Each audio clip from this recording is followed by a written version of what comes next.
Bantuan hidup dasar adalah pertolongan pertama yang diberikan kepada orang yang mengalami trauma atau penyakit yang mengancam nyawa, sampai perawatan medis dapat dilakukan di fasilitas kesehatan. Berikut adalah prosedur dalam bantuan hidup dasar. Perhatikan posisi korban dan penolong. Posisi korban dalam keadaan telentang di tempat yang datar. Posisi penolong berlutut sejajar dengan bahu korban. Periksalah kesadaran korban dengan AVU. AVU dimulai dari A. Alert, infeksi, dan cek apakah korban sadar atau tidak. Jika tidak, maka voice. Lihat apakah korban bereaksi terhadap rangsangan suara. Jika tidak, maka U. Jika korban tidak merespons sama sekali, berarti ia tidak sadar atau unresponsive. Adek, adek. Telepon Sistem Pelayanan Gawat Darurat Terpadu SPGDT 119. Pada saat melakukan SPGDT, perkenalkan diri. Jelaskan biodata korban, situasi dan kejadian, posisi korban, apa yang akan dilakukan sebagai penolong, tanyakan berapa lama ambulans akan datang, dan berikan nomor Anda agar dapat dihubungi. Memeriksa CAB. C. Circulation. Cek nadi korban di arteri karotisnya, raba dengan 2 atau 3 jari, lakukan maksimal 10 detik.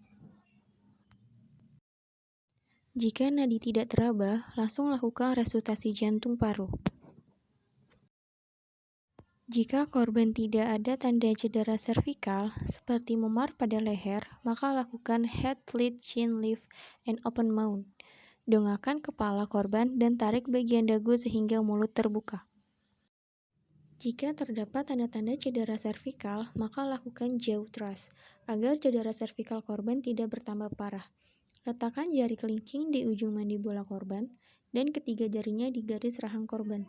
Letakkan jempol di dagu korban dan dorong rahang bawahnya ke depan. Hal ini mengakibatkan rahang korban terdislokasi sehingga jalur nafas terbuka. Cek pernafasan korban, lakukan dengan look, feel, and listen.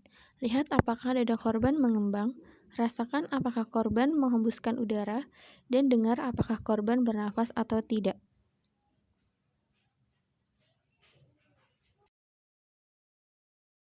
Memberikan bantuan nafas dari mulut ke mulut. Posisi head tilt chin lift. Jepit hidung menggunakan ibu jari dan telunjuk tangan. Buka sedikit mulut penderita. Tarik nafas panjang dan tempelkan rapat bibir penolong melingkari tiupan selama 1-2 detik. Pastikan sampai dada mengembang atau terangkat. Pertahankan posisi head tilt chin lift. Lepaskan mulut penolong dari mulut penderita.